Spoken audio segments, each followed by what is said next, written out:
Let me start this review by telling you a story. Once upon a time, there were frogs, and there were rats. As we all know, the two species are vicious enemies in real life, and of course that was very well translated into this video game. The two species were at odds for ages until King Rattus unified all rats and repelled the invading frogs. During all of his reign, the realm knew peace, until he grew super old.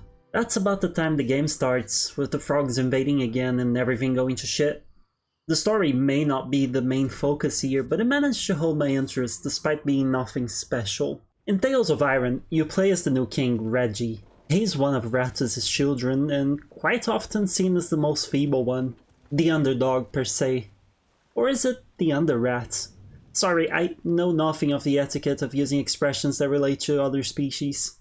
Regardless, you prove your worth, you get your throne, and right after that the frogs attack and Reggie must protect his new kingdom and prove his worth for real this time. Or die trying. And trust me, he might not know this because it isn't canon, but he will die a lot.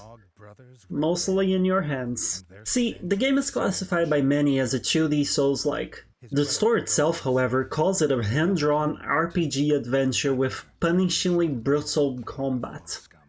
I don't know about punishingly brutal, but it can be pretty tough at times. As such, death is expected, so get used to it. Thankfully though, you can respawn and run right back to where you were. While some games choose to make you lose items or leave a corpse behind to retrieve some of your power, this one just teleports you back to the nearest checkpoint, and thankfully I never found myself more than 5 minutes away from my death spot. And if death seems to happen way too often, you always have the option to change your difficulty level, as the game has 3 standard ones. Or you can change your loadout. See, the game has different equipment classes: light, medium, heavy.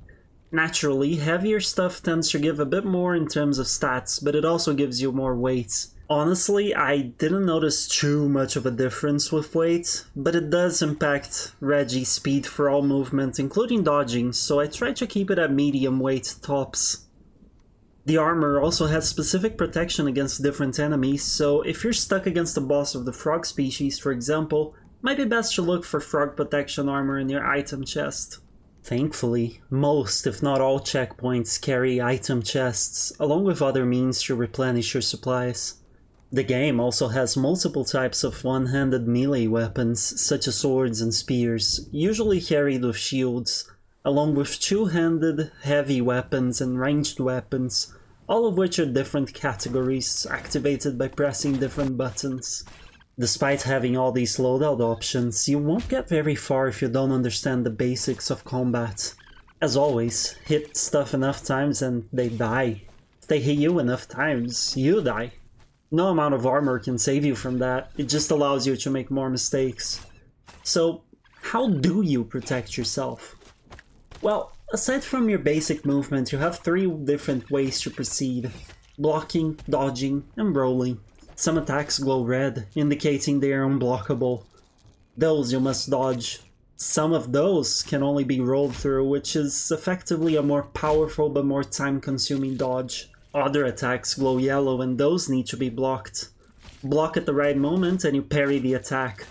Learning this basic loop is very important, though be warned that there were multiple times I found myself just jumping or running out of the way due to an inability to make the dodge parry work, thanks to seemingly wonky hitboxes on some attacks. And don't worry, cause the parry window is fairly generous. That aside, you also have your trusty and delicious, I'm sure, bug juice flask that heals you. Just be warned, despite the Souls-like label given by players, this is not like your typical Estus flask. Don't expect to drink this mid-fight and instantly recover HP. Oh no. You'll have to hold the button and keep it pressed, which heals you at a fixed rate and makes you very slow. This effectively means that you can't just use this as a get-out-of-jail-free card, and you have to put thought into when and where you try to heal mid-fight. The flask can mainly be filled using a bug juice dispenser, but you can also go straight to the source by murdering and scavenging bugs. Yummy! Overall, the combat, which is arguably the most important part of the game, is pretty solid. Very simple, don't get me wrong, but you know, it's not a bad trait. Just be warned that a few boss fights might be frustrating at times due to some attack patterns and their weird interaction with Reggie. But that being said, what about the rest of the game? Well, I'm pleased to say it's also pretty solid. The level design is good and it almost has a Metroidvania-like structure to it. I say almost because it is very basic. You get upgrades to your attacks every once in a while, and you can then use those to clear new paths.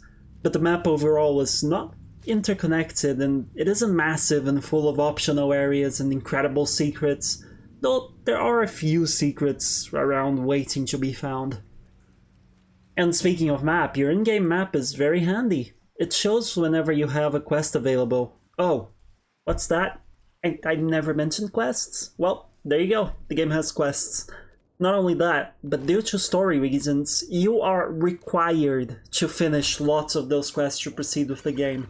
This may get annoying at times, as you often find yourself having to go back to older areas just to get a task taken care of. But it wasn't enough to considerately reduce my enjoyment of the game. See what I did there? But anyway, the game is about 9 to 10 hours long, and unfortunately some of those hours will be spent going to places you've already visited and doing mostly hunting quests. The visuals of this game are incredible, as you've been seeing on camera throughout the video.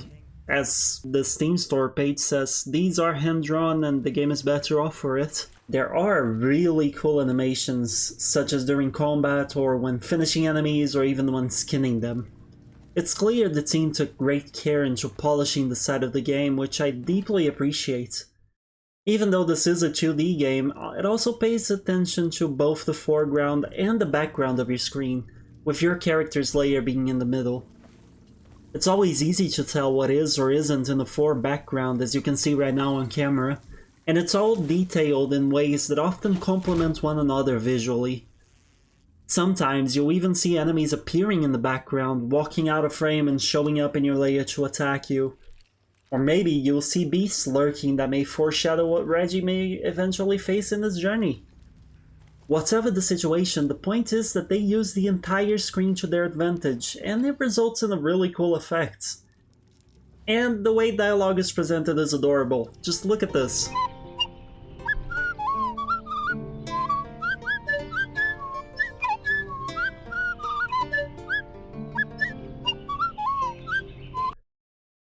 Well, the soundtrack is also very enjoyable. Have a listen.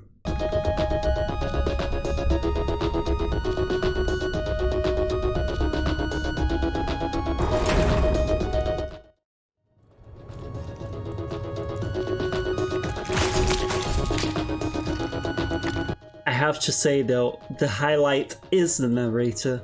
That's right, the game has a narrator.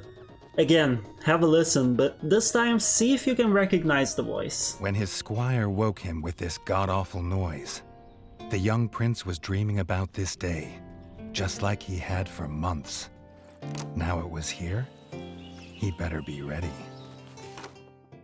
Well, obviously this is a video, so I have no way to know if you got it right or not, so I'll just give you the answer. It's Doug Cockle, I hope I pronounced that right. Voice of Geralt from the Witcher series. If you got it right, pat yourself on the back for me. And if you got it wrong, shame on you for not knowing every single voice actor and actress ever associated with a video game. Overall, this is a solid experience. It has its flaws, sure, but they were far from being deal breakers for me. I hope this review proved to be useful to you, and if so, please do remember to drop a like, subscribe for more like this, but perhaps most importantly, comment what you thought. I'm always down to hear more opinions. Goodbye and see you next time.